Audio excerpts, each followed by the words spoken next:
Okay, so we watched in the video about how the civil rights movement gets going, right? And it sort of culminates in these giant victories in 1964 Civil Rights Act, which focuses on what? Yeah, public accommodations and ending Jim Crow, basically, right? And Jim Crow means what? Segregation, right? So Jim Crow doesn't mean things like vote discrimination. It means specifically segregation and segregatory practices. So the Civil Rights Act is focusing on ending Jim Crow or ending segregation in public accommodations through the power of the Commerce Clause. Then in 1965, Johnson pushes Congress to pass the Voting Rights Act, right? And this one is going to focus on reducing those barriers to voting that blacks face in the South. They are pushed on by, both of these acts are pushed on by the African American Civil Rights Movement. There are voter registration drives that are met with violence, as we saw in the video, that help to highlight the problem that is trying to get people to vote in the South. So all of those things are going on. And then the federal government gets involved, and the Voting Rights Act does a couple of things. It establishes that if any state or county is found using discriminatory voting practices, so if anybody makes a complaint that they're not allowed to register at this place, or they were intimidated from voting at this place, or whatever it was, then the Voting Rights Act authorizes the federal government to come in and take over the elections. The federal government sends deputy voter registrars, so the state people no longer have control of registering voters. These new federal people have control of that. The federal government has the authority to rewrite any relevant voting laws for that state, so to change the policies or the practices that go into registering or qualifying to vote. And the federal government physically runs the elections each time elections are held for a series of years until they feel like the state is ready to take it back over. The Voting Rights Act, this is a bit of recent history, but we'll get to it eventually, so it's relevant now. The Voting Rights Act also included something called the Preclearance Clause, which means that once the federal government left, right, and let's be honest, who is the federal government having to step in for? Michigan? The South, right? They're stepping in the South. So once the federal government leaves these southern states, after they've taken back over, or, they've taken over, they fixed all the voting laws, they've registered a bunch of voters, they've run elections, and then they decide it's okay to leave. Then those states where the federal government had to intervene, which again is the South, are not allowed to change any of their voting laws without pre-clearance from the Voting Rights Board. So if they want to change their laws from whatever the federal government set up, before they can do anything, before anything can go into effect, they have to ask the federal government for permission. Will you allow this law? Now, I told you this is recent history. That happened in 1965. But the reason it's recent history is that 2 years ago, a case came before the Supreme Court called Shelby County versus Holder. And in Shelby County versus Holder, oh gosh, now I can't remember which state it was. Anyway, one of the southern states argued that that pre-clearance portion of the Voting Rights Act was discriminatory because, for example, Texas and Georgia and a few other southern states wanted to pass photo ID laws, right? That would have changed the way we register people to vote, changed election laws, and so under the Voting Rights Act pre-clearance, we have to get it checked out with the federal government first. And what do you think the federal government said? No, right? The federal government says no, that might have a discriminatory effect, you can't do that. But the several northern states, including most famously Pennsylvania, enacted their own photo ID laws. And of course, they don't fall subject to that pre-clearance portion because they did not have to have federal intervention in the past. And so they were able to pass those laws, and they went into effect. And so the northern states are able to pass the exact same law that a southern state is being told they're not allowed to pass. And so in Shelby County versus Holder, the southern states say that that's not fair. And the Supreme Court agreed. And so just 2 years ago, the Supreme Court struck down the pre-clearance portion of the Voting Rights Act. The rest of it still stands. So, for example, as soon as Shelby County versus Holder was passed, guess what Texas did? We enacted a photo ID law, right? And so if it turns out that photo ID law has a discriminatory effect and somebody makes a complaint, the Voting Rights Act still authorizes the federal government to investigate that complaint and to come back into Texas and remedy it if they feel the need to do that, right? The difference is that somebody has to be hurt first, right? You have to be discriminated against first and then file a complaint, as opposed to under pre-clearance, anything that might have caused a discriminatory effect was simply not allowed to happen in the first place. So that's more recent history. But anyway, the Voting Rights Act.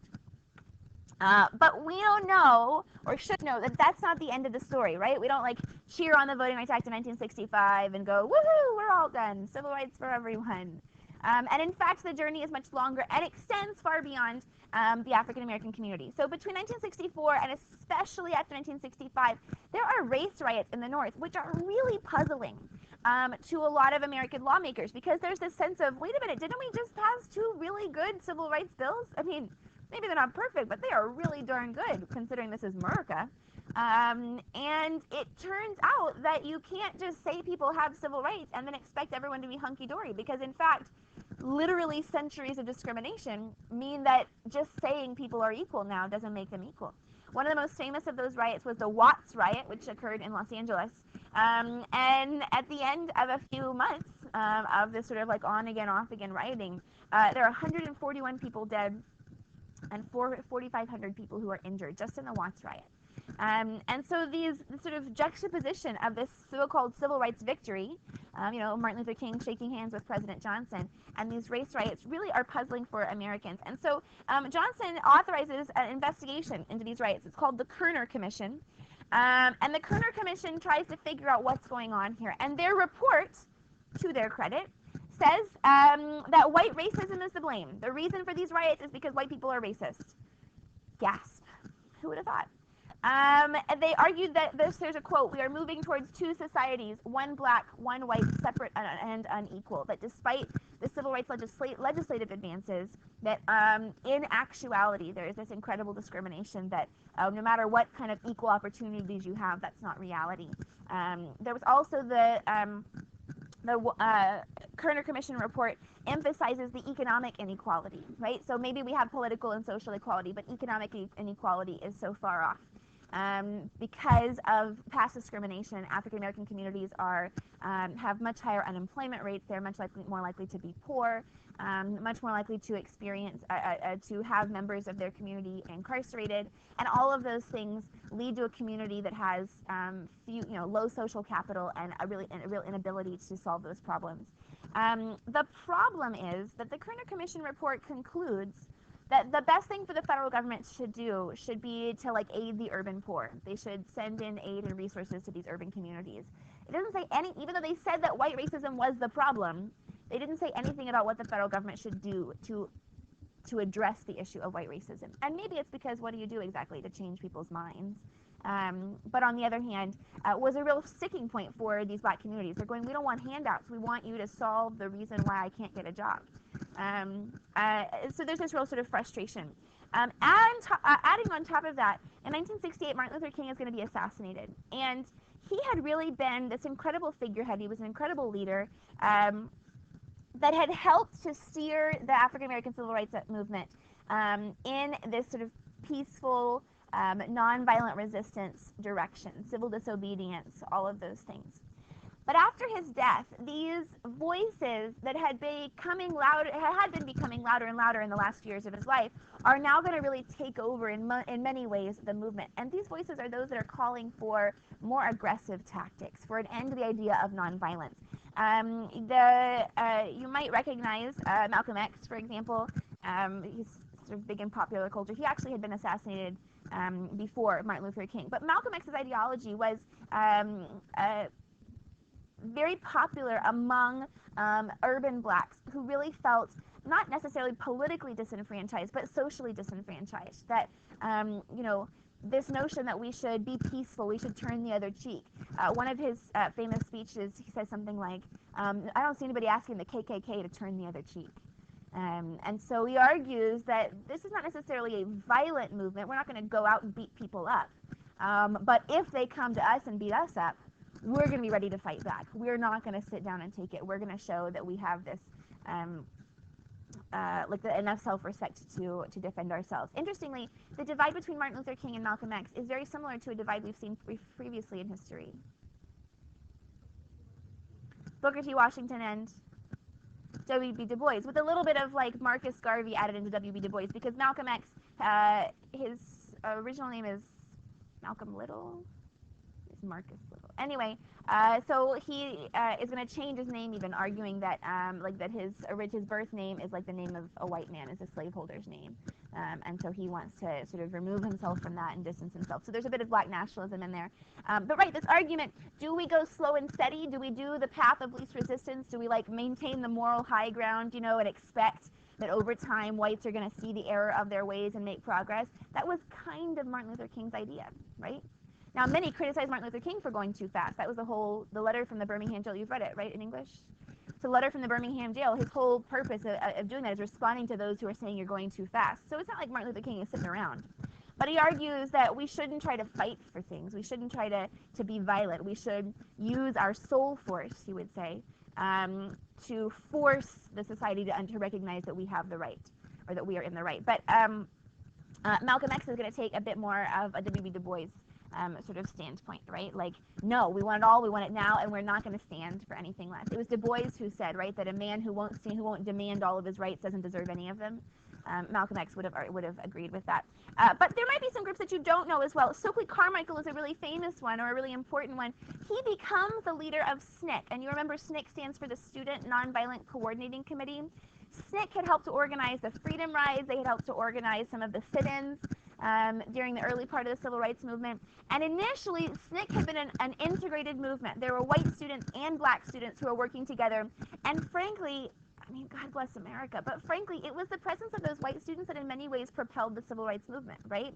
It was the death of those 2 white voter registrars that brought like national attention to the South after that attack. It was the integrated buses and the Freedom Rides that like got the attention of the National Guard, got the federal government to get involved. It's sort of those kinds of things that were important in, unfortunately, getting the rest of the country to care. So it had been an integrated movement, but as Stokely Carmichael becomes the leader, he argues that whites have no place in this movement, that the African-American community does not need whites to save them or to help lift them up, that the black people need to do this for themselves. And so he actually pushes whites out of SNCC and is in many ways sort of a very controversial figure. But his argument was that that blacks need to do this for themselves. Nobody else should be able to take the credit for the kinds of things that the movement they're going to do. And then there are the Black Panthers, who I'm sure you've heard about. But you might not know that the Black Panthers had a really strong focus on community improvement. They had free breakfast programs for students, young black students, before they went to school. They held like latchkey programs for kids after the school day was over. They ran soup kitchens. They would help to repair the houses of people whose houses had been broken into or were falling apart and they couldn't fix them. So they were really a strong community organization that happened to carry around like heavy weapons and like ammunition around. The thing was, so the Black Panthers originate in California. California bans concealed carry, but it doesn't say anything about open carry, so there's that. So that's not illegal. But they're kind of intimidating. When the police would come to patrol black neighborhoods, they'd be tailed by a Black Panther car with their guns. You could imagine that this would probably lead to a bit of antagonism. And in fact, the FBI targeted the Black Panthers and felt that they were a threat to our society. J. Edgar Hoover is the leader of the FBI at the time. He's not known for being ethical in any way, shape, or form.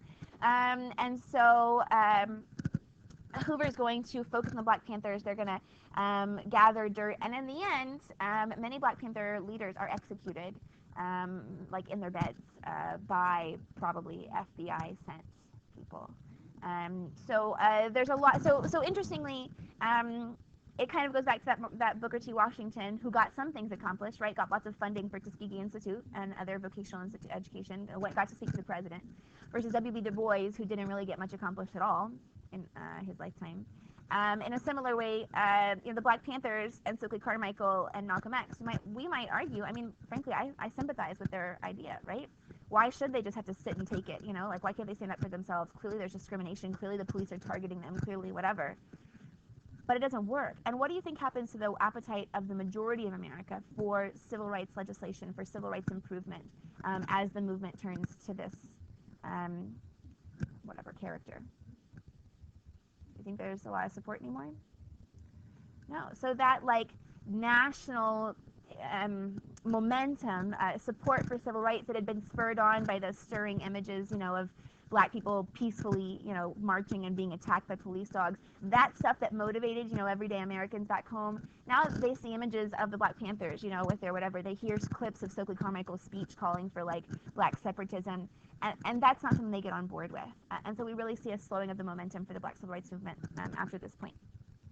But let's sort of switch gears, and now we're going to briefly talk about some other groups that are obtaining civil rights about the same time. Many of these groups are going to follow in the footsteps of the Black Civil Rights Movement. So just like the African American Civil Rights Movement was in many ways drew from the work of Gandhi, right, and his anti-colonial push.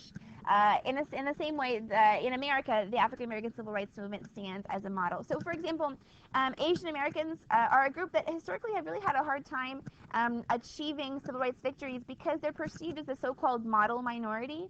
I mean, even now, like, what did I hear one of the other teachers say? Something about a student was complaining, and they said the student was complaining because they got an Asian F.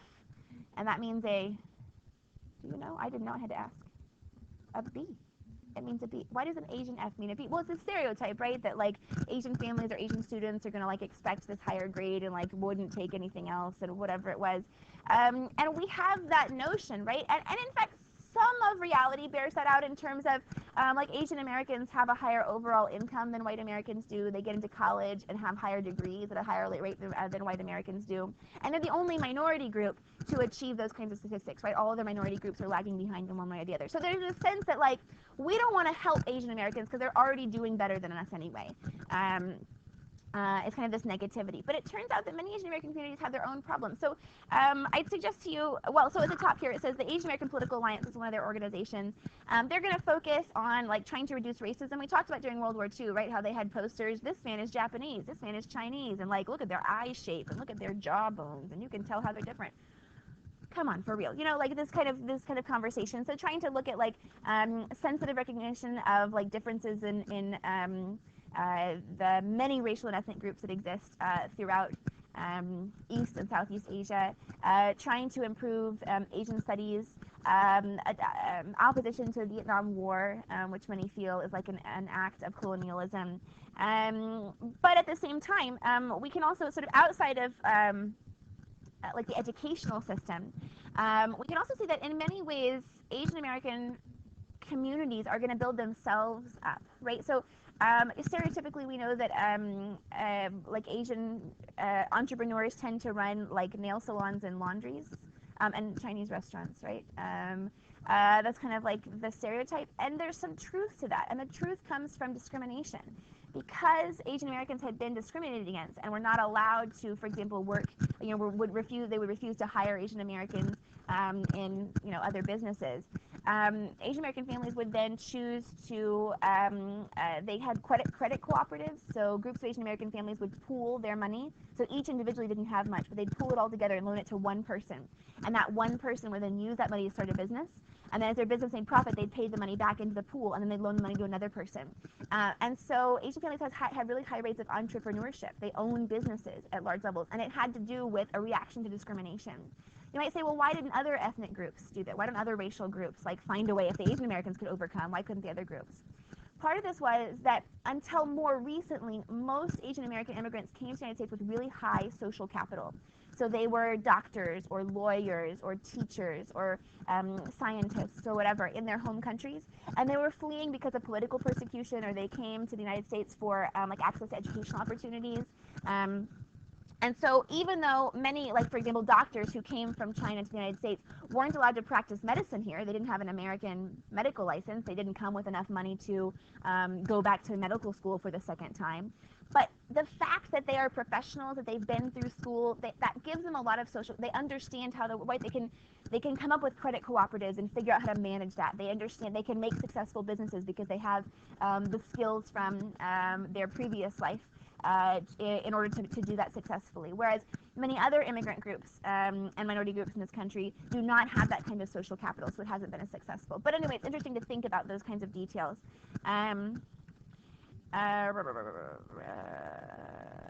Yes, so one of the biggest victories for Asian Americans was the Immigration Act of 1965, which is going to finally officially end the Chinese Exclusion Act, right, enabling large numbers of Chinese people to come to the United States and immigrate and to become Americans. But sort of interestingly, that's going to also change the character of Asian immigration, because then after the Immigration Act of 1965 is passed, it becomes easier to immigrate to the United States. More people will immigrate, and then now many Asian immigrants, certainly I wouldn't not Asian immigrants tend to have still higher social capital than immigrants from other parts of the world, but comparatively, we're seeing more poor Asian immigrants coming to the United States who then struggle to find ways to be successful, given that we still have this kind of discrimination. And again, lots of the discrimination comes from this perception that Asians are doing better than whites, and so then they get discriminated in that way. There was an article a few months ago in the New York Times, a big expose about this sort of like pseudo-slavery in the nail industry in New York City. And they were exploiting Asian immigrants who were coming and they didn't have any money, and so they'd be hired into this process, but they actually were being hired to work for free for 3 months. And if they passed 3 months and were doing well enough, then they would be allowed to be hired at this like really low rate. And so we still see those kinds of challenges amongst the Asian American community today. Okay, switching gears to talk about Hispanics. We're actually also switching gears and going back in time, because the reality is that the Latin American or Hispanic civil rights movement actually begins a bit before, or begins to find some success a bit before the African American civil rights movement did. So LULAC, for example, the League of United Latin American Citizens, is going to really start immediately after World War II, focusing on ending segregation. And they do it through a kind of interesting tactic. You guys ever filled out census forms? The first question asks you your race, right? And then the second question will say ethnicity, and it will say Hispanic or not Hispanic, right? So that means racially Hispanics are white. Well, Hispanics could be African American, so we can have like a black Hispanic person, right? Many from the Caribbean, for example. But generally speaking, like Mexican Americans are racially white and ethnically Hispanic. So LULAC pursued an interesting strategy. There was a case called Delgado versus Bastrop, D-E-L-G-A-D-O. This is a Texas case, Delgado versus Bastrop. Oh, it's up there. And in Delgado versus Bastrop, LULAC challenged the Texas segregation and educational segregation law by saying that the Texas segregation law said that schools should be segregated by race. And LULAC says, okay, cool, but we're not a different race. Therefore, you can't segregate. You can't make a Mexican school. You have to have a white school, which includes whites and Mexicans, and then you can have a black school. So sort of at the expense of African American integration, right? Sort of accepting racial segregation. LULAC argued that Mexican students should be integrated into white schools because they are racially white, and the Texas law said that we could segregate only by race. A similar case came out of California, which again was very successful. So African Americans are going to see, or excuse me, Mexican Americans are going to see educational integration fairly early on. LULAC is also going to found something called the Little School of the 400. And this Little School of the 400 was the precursor for Head Start, right? It's a preschool for Mexican American families. And the goal of this Little School of the 400 was that those kids, by the time they went to kindergarten, or first grade, actually they didn't have kindergarten then, by the time they entered school, they would know 400 English words. Because they recognized that one of the things that was holding the Mexican American community back, was this language differential, right? That Mexican American students who didn't speak English then struggled in school. If they couldn't, do well in school, then nothing else was really available to them.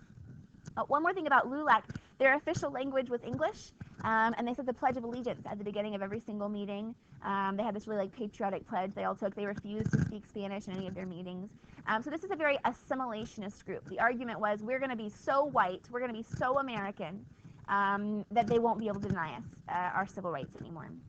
But beyond some of those institutional issues, we still see widespread discrimination. And it turns out that many of Hispanic Americans, their biggest challenge is that they're not Americans, right? There are large numbers of non-citizen Hispanics in the United States. Some of them here legally, right, like on temporary work visas, those kinds of things. Others here illegally, and that really they face large amounts of discrimination that perhaps the elite Hispanics don't have to struggle with, and that through that, that challenge is made all the more difficult because you can't solve it in the normal way, right? If you're not a citizen, you can't vote, so it's hard to put political pressure on leadership if you're trying to support people who aren't citizens. So that's where the very famous Cesar Chavez and his partner, not his wife, just the person who worked with him in his union efforts, Dolores Huerta, they're going to begin organizing Mexican farm workers in California.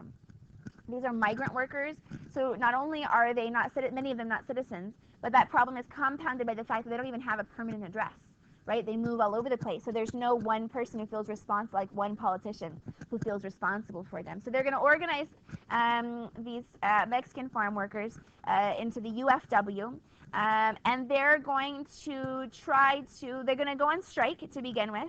And of course, we know that unskilled labor is pretty easy to replace with strike breakers. So then when the strike was failing, they then began to push for a national boycott. They focused on table grapes. So a national boycott for table grapes. So because that was where there's lots of other industries, lots of other agricultural workers. They're going to focus on table grapes. And it takes a while, but then it takes off. They'd protest outside of stores that would carry grapes, and so it turned out. So then, grocery stores were having a bunch of grapes, just totally, rot on the shelves. They stopped buying grapes, and all this pushed pressure on the farm owners, primarily in California. However, the farm owners hold out for a long time, and many of them resort to intimidation and some violence.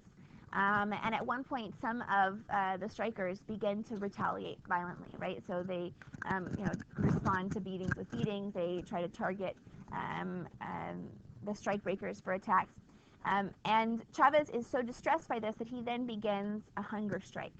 And he says, I will suffer for my people. They have to know that this is not okay. And I'm going to go on this hunger strike to restore peace to our movement.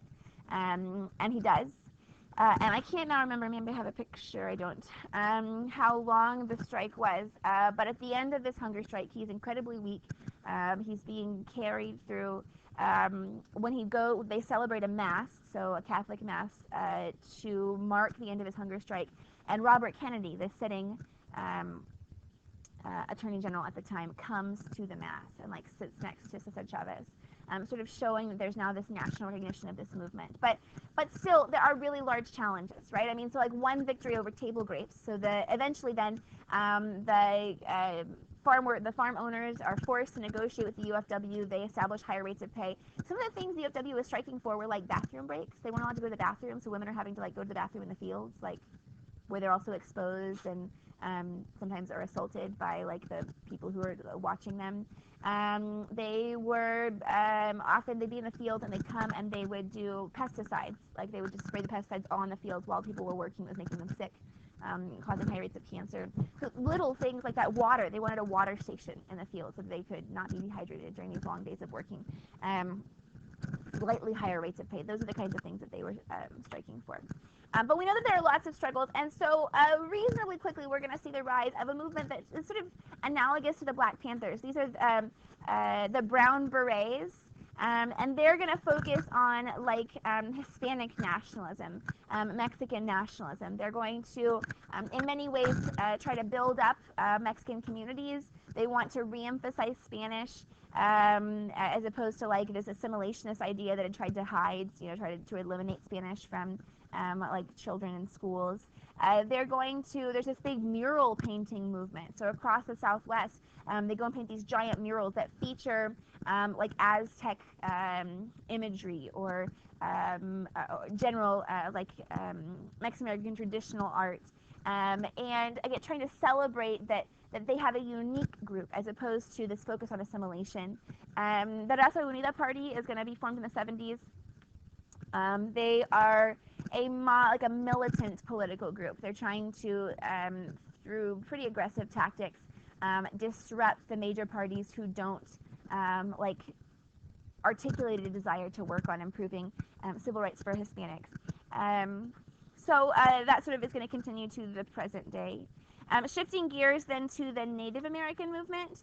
The Native American movement is going to be led by an organization called AIM, the American Indian Movement, and they're going to focus on national demonstrations to try to draw attention to the fact that they have faced literally centuries of abuse and of unfair practices by the U.S. government. In 1970, they're going to occupy Alcatraz Island. You know, Alcatraz, right, where the big prison was. Well, at that point, the prison had been abandoned. It was no longer a functioning prison. It was just this giant rock island in the middle of the harbor with this empty and decaying building. They occupy the island, and they do so under this sort of dubious legal premise that some, like, 1800s, 19th century constitution, treaty, had said that the Native Americans were entitled to any unused federal land. So it was like a sort of throwaway clause, like, we're taking all your land, but you can have anything we don't use, kind of. Well, they said that, well, this is federal land and it's not being used, so we can take it legally, we can occupy it here. And then they issue a proclamation that I'm not going to get it right, but it's sort of tongue-in-cheek, and it says, you know, this seems perfect.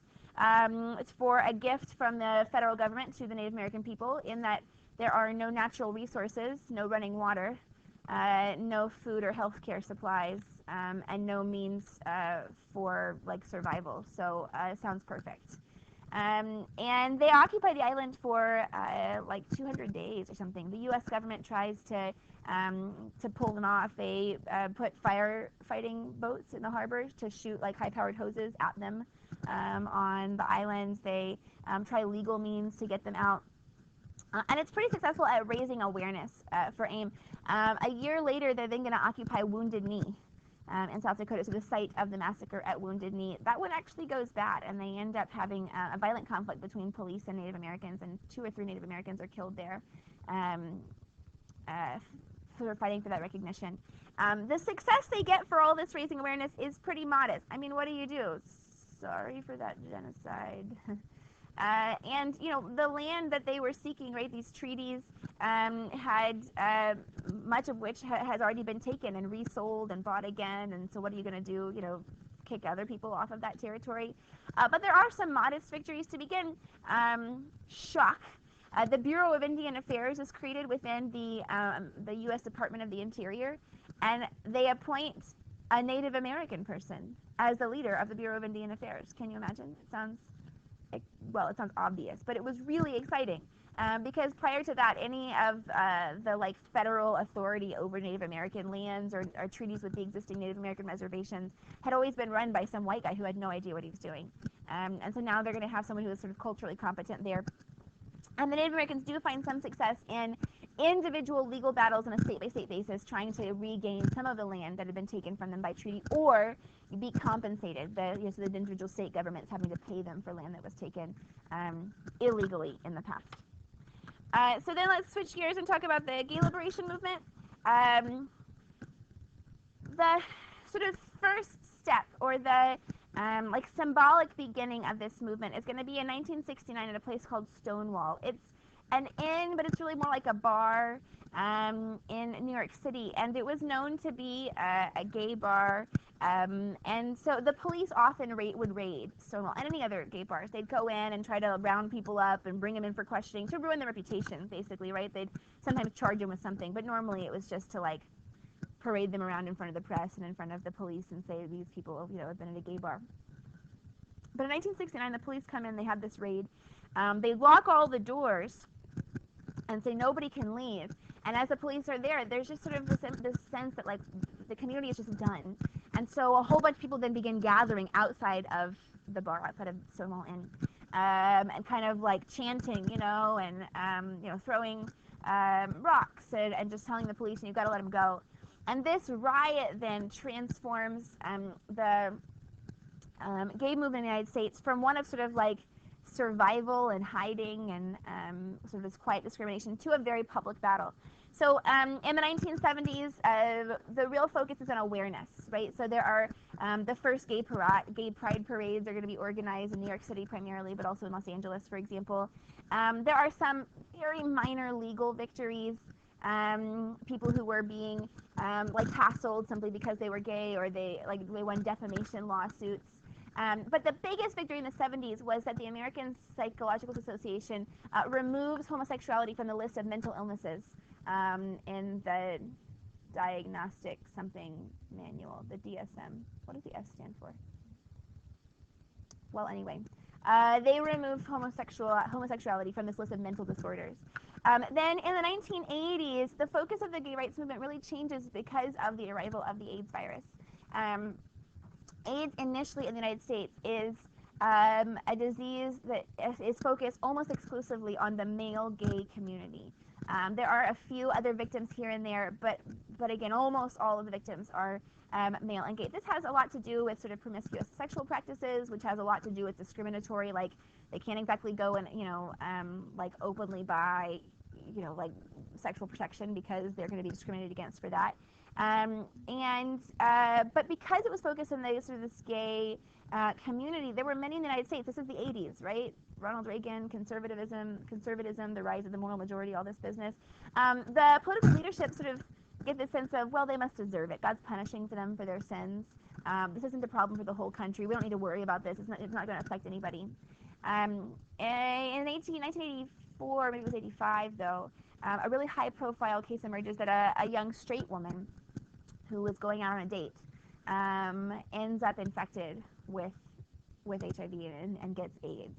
And she, as the sort of like everybody's little sister or everybody's daughter, the fact that she could be infected really raises awareness. And so then through this event and the continual pushing of the gay community, the federal government will begin to fund research for AIDS and outreach during the 1980s. In the 1990s, there are pretty mixed reviews.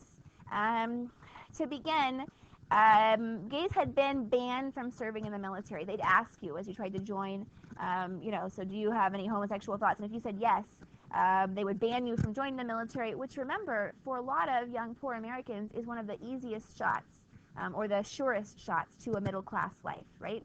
Joining the military means you're going to have a job right after high school, your education will be paid for or subsidized, you're going to have respectability, right? The uniform gives you kind of like a place in society. But so gay Americans will be turned away from the military. So Clinton, when he's elected, argues that in 1992, that he's going to focus on improving rights for gay Americans. It's part of the Democratic Party's platform.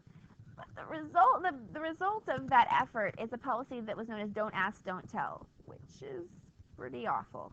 So you still can't say you're gay in the military, but we won't ask you. So long as you keep it a secret and you don't act too gay, you can be part of the military, which is pretty patronizing. So Don't Ask, Don't Tell was definitely not considered a victory in the gay rights community, but at the very least, it's sort of showing you where the nation's head was at the time. And in fact, it was the very end of the 1990s, 1998 or maybe it was 1999, that as a few states, and I mean by a few, I mean two, Massachusetts and Connecticut, I think, began to recognize the right of gay couples to marry and therefore to claim benefits of married couples, things like the right to adopt together, the right to have a spouse present at your bedside if you're in the intensive care unit, those kinds of things.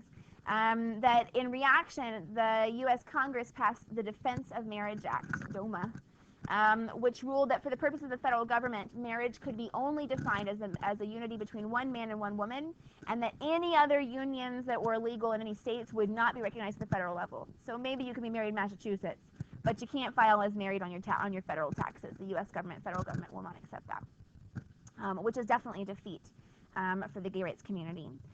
Fast forwarding into 2000, we saw the rise of this push for civil unions. There were those who argued that, maybe if gay people can't be married because, that's one man and one woman, maybe we can just do civil unions and that they can have all the same rights. We'll just call it something different. But that sort of smacks of Jim Crow, right? That's separate but equal business. Yeah, you get all the same rights, but you're definitely not married. And so then we saw a pushback against that. In 2003, the U.S. Supreme Court heard a case called Lawrence v. Texas. Lawrence, L-A-W-R-E-N-C-E, Lawrence versus Texas. And this had to do with these two men who, somebody called the police and said there was a disturbance at this house.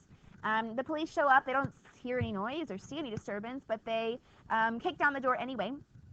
And inside they find two adult men engaged in a consensual sexual act, which happened to be banned by Texas law and almost every other state's law. They were anti-sodomy laws. And the two men appealed all the way to the U.S. Supreme Court, and the Supreme Court rules that under the right to privacy established by, anybody remember? Before that, Roe v. Wade is built on this, by Griswold versus Connecticut. So under that right to privacy, that Griswold versus Connecticut, that was, we talked about feminism and the birth control case. So under the right to privacy established by Griswold v. Connecticut, that anti-sodomy laws were unconstitutional, that consenting adults can engage in whatever kinds of acts they want to behind closed doors, and the federal government has no business criminalizing this particular activity. So there was some success there. We also saw some success just recently here, so in the 2010s, when President Obama was elected in 2008, he repealed Don't Ask, Don't Tell, which no longer exists, so now gays can serve openly in the military. And then 2 years ago, in Windsor versus United States, W-I-N-D-S-O-R, in Windsor versus United States, the Supreme Court ruled that the Defense of Marriage Act, DOMA, was unconstitutional, that the federal government could not refuse to recognize valid state marriages. And then just last year, in a case called Obergefell v. Hodges, so I'll spell that for you because it's hard, O-B-E-R-G-E-F-E-L-L versus Hodges, the Supreme Court ruled, this was just last term, that all states have to not only recognize other states' gay marriages, but also have to provide them themselves. So now every state has an obligation to allow any couple, same-sex or opposite sex, to marry within their borders.